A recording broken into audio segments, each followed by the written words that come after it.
After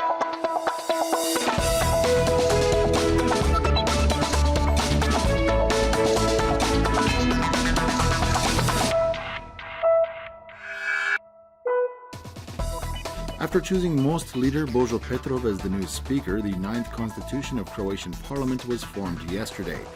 During the session, deputy parliament speakers were chosen, and representatives debated changes to the law on organization and scope of ministries under urgent procedure, reducing the number of ministries from 20 to 19.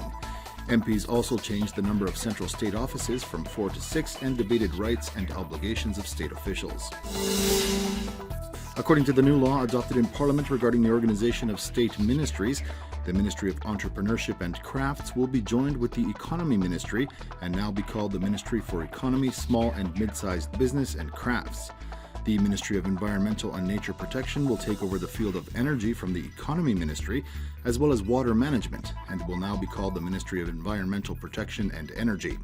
A new ministry will be the Ministry for Demographics, Family, the Youth and Social Policy. Sports will be separated from science and moved to the new Central State Office for Sports. Prime Minister-designate Andrej Plenković supported a drive marking the International Month of the Fight Against Breast Cancer in Zagreb this morning.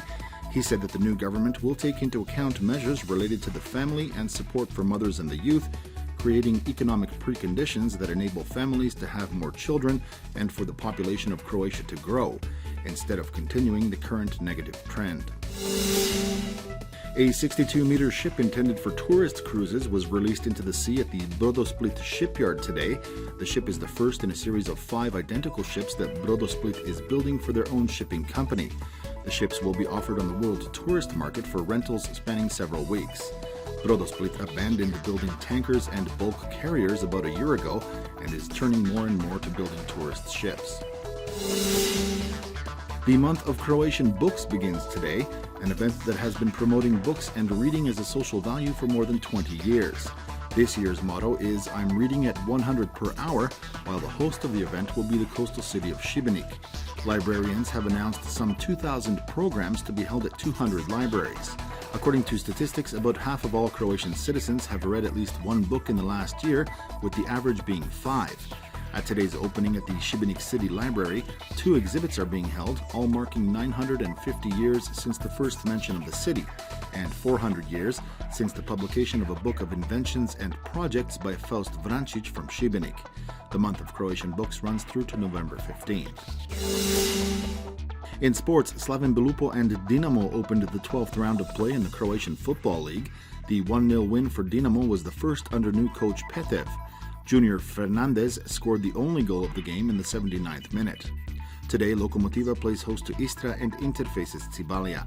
And following 3 losses in a row in Champions League handball, Zagreb will be trying for their first points in the competition tonight when they face Belarusian side Meshkov Brest at the Zagreb Arena at 8 p.m. The weather forecast calls for variable weather during the remainder of the day with a chance of light rain in most regions, especially in the wider coastal area, which may see heavier showers and thunderstorms. The southerly wind should weaken and cease during the night. However, until then, it will remain strong with gale force gusts, especially on the central and southern Adriatic, where slight to moderate seas are expected. Visibility may be reduced due to heavy rain. Highs in western regions of the interior will range between 13 and 18, while eastern regions, the Istrian and Dalmatian interiors, and the coast will see temperatures between 19 and 24 degrees. It will be relatively warm over the next few days, however cooler than today. Rain will also be less frequent and lighter. Continental Croatia may still see rain in places tomorrow during the afternoon, while heavier rainfall is likely again on Tuesday during the late afternoon and evening. Tomorrow's end to rain and new rain again on Tuesday should arrive to the coast a few hours earlier. The southerly wind will shift to a northwesterly and northerly that won't be as strong, so that maritime traffic will normalize.